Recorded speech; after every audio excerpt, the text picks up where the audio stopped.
I just got a haircut at this little place in Cincinnati, and it was interesting. The hairdresser, Celia, kept asking me questions about what I was doing, and so I ended up having to answer.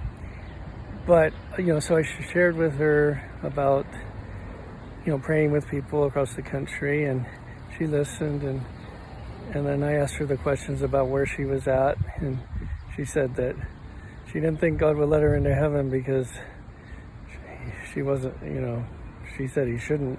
But she was really honest about that. But later she said, I've really gotten away from, she had a relationship with Jesus, and she said she'd really gotten away from that, and she was just doing things she shouldn't. And but as I finished and we were talking about God and almost ready to leave, she said, and we would talk about other things, so I just kind of went with the flow of conversation, not about spiritual things. And then all of a sudden she changed the subject and said, it's funny, I've been praying more in the last few days than I have in a long time. And I go, oh, why is that? She goes, well, just because of some friends that I have a burden for. And so she let me pray for her to be encouraged in her faith that God answers prayer.